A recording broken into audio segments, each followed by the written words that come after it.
राजनांदगांव के बसंतपुर क्षेत्र में एक कथित भूमि घोटाले और पर्यावरण को नुकसान पहुंचाने का गंभीर मामला सामने आया है। आरोप है कि रियासत काल में कुष्ठ पीड़ितों और मानव सेवा के उद्देश्य से दान की गई बहुमूल्य जमीन पर भूमाफियाओं द्वारा अवैध कब्जा किया जा रहा है। इतना ही नहीं, इस भूमि पर बड़ी संख्या में हरे भरे पेड़ों की कटाई किए जाने का भी आरोप लगा है, जिससे स्थानीय लोगों में भारी नाराजगी है।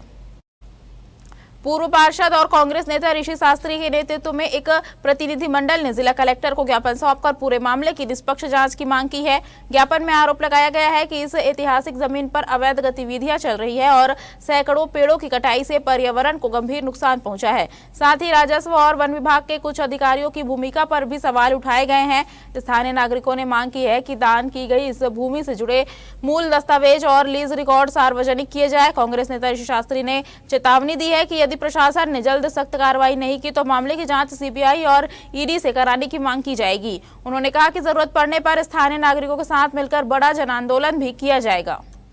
राजा बलराम दास जी ने क्रिश्चियन फेलोशिप को कोढ़ियों के इलाज के लिए और कोढ़ी कुष्ठ रोग से जो ग्रसित है उनके इलाज के लिए, रहने के लिए आवास से लेकर के सभी सुविधा रियासत कालीन में उपलब्ध कराई थी, जहां दिग्विजय दास जी द्वारा बड़े बड़े 100 साल से ऊपर जीने वाले पेड़ लगाए गए थे।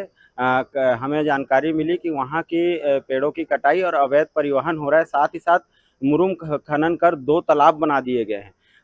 स्थानीयों के सूचना पर हम मौके पर पहुंचे तो हमने देखा निश्चित ही वहां आज भी अवैध कब्जे के रूप में लोग निवासरत हैं।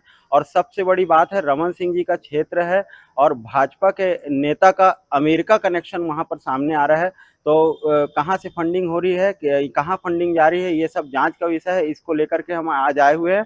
हमने कलेक्टर साहब से सीबीआई जांच और ईडी की जांच कराने की मांग की है। साथ ही साथ उस अवैध कब्जे की भी जांच करने की मांग की गई है और एफआईआर करा करके दोषियों पर कड़ी कार्यवाही को लेकर के हम यहाँ पहुंचे हुए हैं।